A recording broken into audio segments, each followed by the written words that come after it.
तो मध्य पूर्व में विनाशक ऑपरेशन का काउंटडाउन शुरू हो गया है। एक तरफ राष्ट्रपति ट्रंप ने ईरान को शांति प्रस्ताव भेजकर तुरंत रेस्पॉन्स की मांग की है, तो दूसरी तरफ जानकारी है कि हॉर्मुज को वॉर सेंटर बनाकर 29 युद्धपोतों से घेराबंदी कर दी गई है। ऐसी खबरें आ रही हैं कि ट्रंप ने इजराइल को ग्रीन सिग्नल दे दिया है, जिसके बाद इजराइल ईरान पर पहला हमला कर सकता है। ट्रंप ने साफ चेतावनी दी है कि या तो शर्तें मानो या फिर संपूर्ण तबाही के लिए तैयार रहो। कतर से लेकर डिएगो गार्सिया तक अमेरिकी बॉम्बर्स वॉर रेडी मोड में हैं, जबकि भूमध्य सागर से लेकर अरब सागर तक अमेरिकी वॉरशिप ईरान विध्वंस के लिए तैयार हैं। सबसे पहले समझिए ऑपरेशन 29 क्या है। पेंटागन ने ट्रंप के ग्रीन सिग्नल के बाद घेराबंदी शुरू कर दी है। हॉर्मुज पर कंट्रोल के लिए सीक्रेट मिशन शुरू किया है।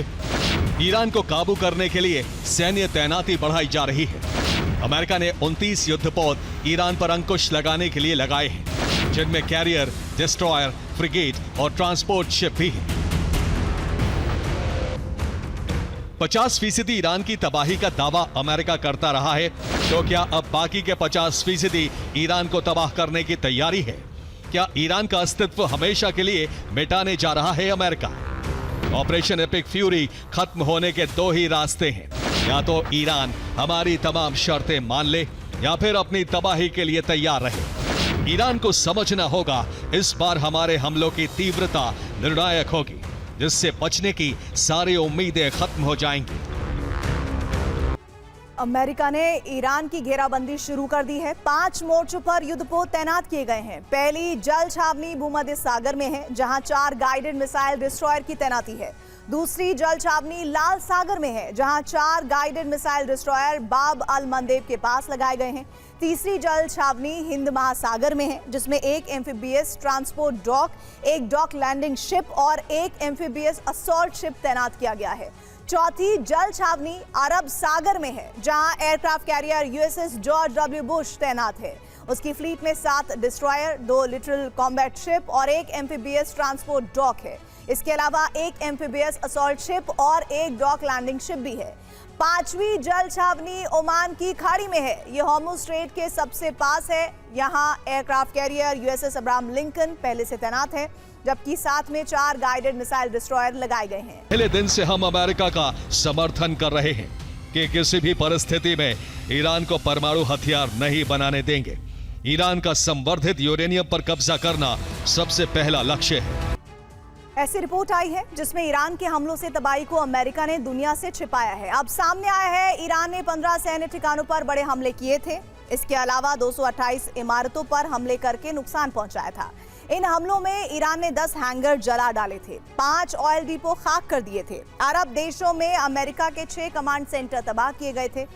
बहरीन में मौजूद 5th फ्लीट हेडक्वार्टर ध्वस्त कर दिया गया था। 5 रिफ्यूलिंग टैंकर को भी नुकसान पहुंचा था। 6 डिफेंस सिस्टम तबाह हो गए थे। 7 रडार सिस्टम नष्ट कर दिए गए थे। इन हमलों में 28 बैरक भी तबाह हो गए थे। यही वजह है कि हॉर्मुज में हलचल बढ़ गई है। साथ ही अमेरिकी सैन्य ठिकानों पर भी अमेरिका ने बॉम्बर्स वॉर रेडी कर दिए, जिसमें कतर का अल उदैद बेस की दूरी तेहरान से 190 किलोमीटर है, जहां 8 B-52 बॉम्बर्स तैनात हैं। इसी तरह डिएगो गार्सिया पर 6 B-52 बॉम्बर्स हमले के लिए तैयार हैं।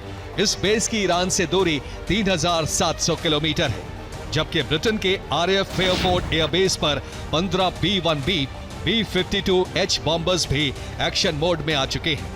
इस बेस की ईरान से दूरी 4000 किलोमीटर है। हॉर्मुज में इस वक्त सिर्फ जहाजों की आवाजाही नहीं चल रही, बल्कि अमेरिका और ईरान के बीच ताकत की सबसे बड़ी जंग चल रही है। डोनाल्ड ट्रंप ने प्रोजेक्ट फ्रीडम के जरिए हॉर्मुज पर अमेरिकी दबदबा दिखाने की कोशिश की, लेकिन अब स्थिति बदल गई है। पहले अमेरिका का ऑपरेशन एपिक फ्यूरी बंद हुआ, फिर प्रोजेक्ट फ्रीडम भी रुक गया। खाड़ी देश के सहयोगी देशों ने अमेरिका को बेस और एयरबेस देने से भी इनकार कर दिया। अब इसी बीच ईरान ने दावा कर दिया है कि हॉर्मुज अब उसकी शर्तों से चलेगा। अब सवाल यह है कि क्या ट्रंप की हॉर्मुज रणनीति फेल हो गई है, और क्या ईरान ने अमेरिका को पीछे हटाकर इस जंग में बढ़त हासिल कर ली है? पहले ऑपरेशन एपिक फ्यूरी खत्म हुआ, अब प्रोजेक्ट फ्रीडम भी रुक गया। ट्रंप ने ईरान को सीज फायर प्रस्ताव भेजा, लेकिन ईरान लगातार ये संदेश देता रहा कि हॉर्मुज अब उसकी शर्तों पर चलेगा। अब सवाल है कि क्या ट्रंप खाड़ी में सीधे टकराव और लंबी जंग में फंसने से घबरा गए हैं, और क्या हॉर्मुज में अमेरिका की समुद्री रणनीति ईरान की व्यूह रचना के सामने कमजोर पड़ गई है। पहले ट्रंप प्रशासन ने ईरान को सीज फायर प्रस्ताव भेजा, फिर अमेरिकी विदेश मंत्री ने ऐलान किया कि एपिक फ्यूरी खत्म हो चुका है और उसके कुछ ही समय बाद खुद ट्रंप को प्रोजेक्ट फ्रीडम रोकने की घोषणा करनी पड़ी। यानी अब अमेरिका के दोनों बड़े ऑपरेशन रुक गए हैं। ईरान की एक पहचान तीरंदाज अराश की मूर्ति से है। मान्यता है कि तीरंदाज अराश के तीर से ही ईरान की सीमा तय हुई थी और अब ऐसा लग रहा है कि ईरान के हमले से अरब देशों की सुरक्षा करने वाली ढाल टूटकर बिखर गई है। ट्रंप के प्रोजेक्ट फ्रीडम की पूरी रणनीति पर सवाल खड़े हो गए हैं, क्योंकि जिस मिशन के जरिए अमेरिका होर्मुज में अपनी ताकत दिखाना चाहता था, उसी मिशन से उसके सबसे करीबी सहयोगी पीछे हटते दिखाई दिए। सऊदी अरब ने एयर स्पेस नहीं दिया, कुवैत ने अमेरिकी बेस इस्तेमाल करने की अनुमति नहीं दी, ओमान ने सैन्य सहयोग से दूरी बना ली और यूएई को डर है कि अगर जंग बढ़ी तो ईरानी हमले सीधे खाड़ी के शहरों और तेल ठिकानों तक पहुंच सकते हैं। यानी अमेरिका के साथ खड़े रहने के बजाय अरब देश खुद को बचाने की रणनीति बनाते दिखाई दिए और इसी के बाद ट्रंप को अपना ऑपरेशन रोकना पड़ा। उधर 316 दिन की लंबी तैनाती के बाद यूएसएस जेराल्ड आर फोर्ड भी वापस लौट रहा है और सवाल उठ रहा है कि क्या होर्मुज में अमेरिका पीछे हट गया? एपिक फ्यूरी ईरान के हमलों के डर से बंद किया गया है। ईरान ने 4 मई को ही सीज फायर तोड़ दिया था। ईरान ने हाइब्रिड वॉर शुरू किया। यूएई के फुजैरा बिजली प्लांट पर हमला हुआ। तेल टर्मिनल का उत्पादन 30% तक घट गया। यूएई का मुख्य डीसैलिनेशन प्लांट रुक जाने से बोतल बंद पानी 40% महंगा हो गया।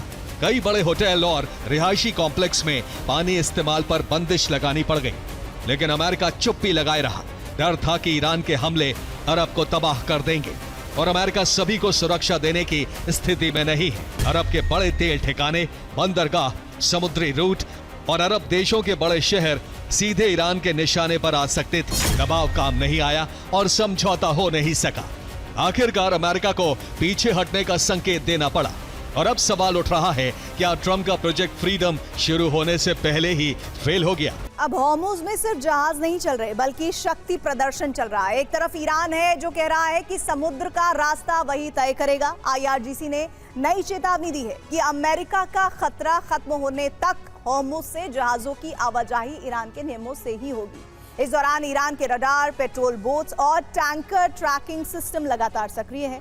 दूसरी तरफ यूएसएस अब्राहम लिंकन से उड़ान भरने वाले FA-18 सुपर हॉर्नेट ने ओमान की खाड़ी में एक ईरानी टैंकर पर बमबारी की है।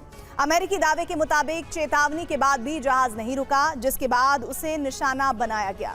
लेकिन होर्मुज में अमेरिका और ईरान के इस शक्ति प्रदर्शन की वजह से अब तक कम से कम 52 व्यापारिक जहाजों को रास्ता बदलकर वापस लौटना पड़ा है। IRGC ने जहाज मालिकों और कप्तानों को संदेश भेजा है कि फारस की खाड़ी और ओमान की खाड़ी में आवाजाही ईरान के नियमों के अनुसार होगी। ये सिर्फ बयान नहीं, बल्कि होर्मुज पर टोटल कंट्रोल का दावा है।